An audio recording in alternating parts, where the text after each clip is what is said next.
Hi guys, நான் இன்றைக்கி உங்களுக்கு சுரக்காய் கூட்டு வைக்க சொல்லித்தரேன். அதுக்கு ஃபஸ்ட்டு சுரக்காவை கட் பண்ணி வச்சுக்கோங்க. 2 பச்சை மிளகாய் கட் பண்ணி வச்சுக்கோங்க. ஒரு கொத்து கருவேப்பிலை, அப்புறம் பாதி வெங்காயம் கட் பண்ணி வச்சுக்கோங்க. ஒரு கைப்பிடி தேங்காய் துருவி வச்சுக்கோங்க. அப்புறமா நீங்கள் எவ்வளோ சுரக்காய் எடுத்துருக்குறீங்களோ அதுக்கு தக்கன பருப்பை வேக வச்சு எடுத்து வச்சுக்கோங்க.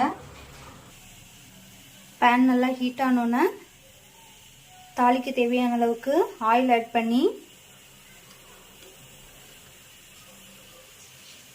கொஞ்சமாக கடுகு, கொஞ்சமாக உளுந்து, கொஞ்சமாக ஜீரகம் இது நல்லா பொரிஞ்சு வரணும். நல்லா பொரிஞ்சு வர டைமில் நம்ம கட் பண்ணி வச்சுட்டு ஆனியனை போட்டுக்கலாம். அது கூடவே கட் பண்ணி வச்சுருக்க 2 பச்சை மிளகா, அப்புறமா ஒரு கொத்து கருவேப்பிலை இது எல்லாமே ஆட் பண்ணிக்கலாம். இது நல்லா வதங்கட்டும்.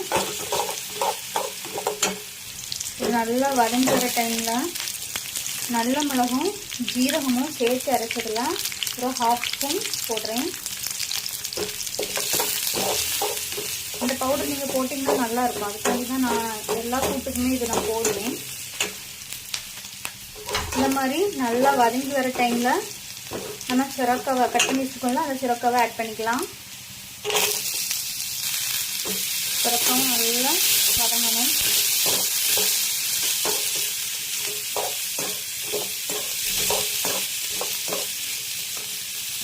நம்ம சுரக்காய் ஆட் பண்ணதுக்கப்புறமா ஒரு 2 பிஞ்ச் மஞ்சள் ஆட் பண்ணிக்கலாம்.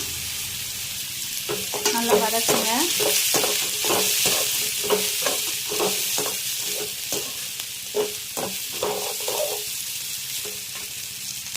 ஒரு 2 நிமிஷம் இந்த மாதிரி நல்லா வதக்குனதுக்கப்புறமா நம்ம இந்த கூட்டுக்கு தேவையான அளவுக்கு தண்ணி ஆட் பண்ணலாம். இந்த காய் நல்லா அவியணும். அதுக்காண்டி கொஞ்சமாக தண்ணி ஆட் பண்ணியிருக்கேன். இனி இதை ஃபுல் ஃப்ளேமில் வச்சு ஒரு 2 நிமிஷம் நல்லா அவிஞ்சு வரணும். இது இப்போ நல்லா அவிய டைம்லேயே நம்ம இதுக்கு தேவையான சால்ட் ஆட் பண்ணிக்கலாம்.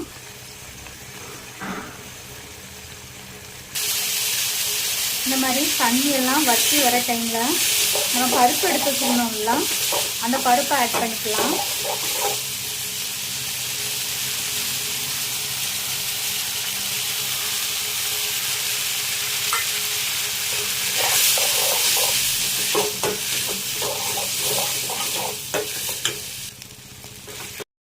பருப்பு ஆட் பண்ணதுக்கப்புறமா இந்த மாதிரி நல்லா கிண்டிக்கிட்டே இருக்கணும். பருப்பு நல்லா மசிஞ்சிடும். ஏன்னா நம்ம ஆல்ரெடி பருப்பை வேக வச்சு போடுறதுனால அந்த பருப்பு நல்லா மசிஞ்சிடும்.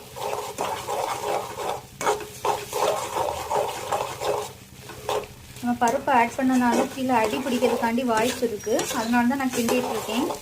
நீங்களும் அது மாதிரி நல்லா கிண்டி விட்டுட்டே இருங்க.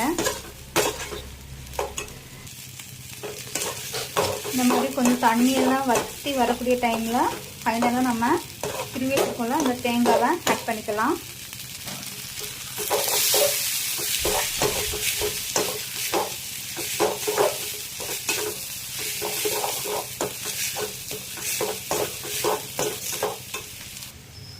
நம்ம தேங்காயெல்லாம் ஆட் பண்ணி நல்லா தண்ணியெல்லாம் வற்றுறது வரைக்கும் நம்ம கிண்டணும்.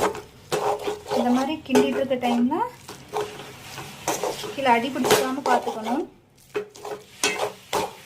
அவ்வளோதான். இந்த தண்ணியில் இப்போ நமக்கு வற்றியாச்சு.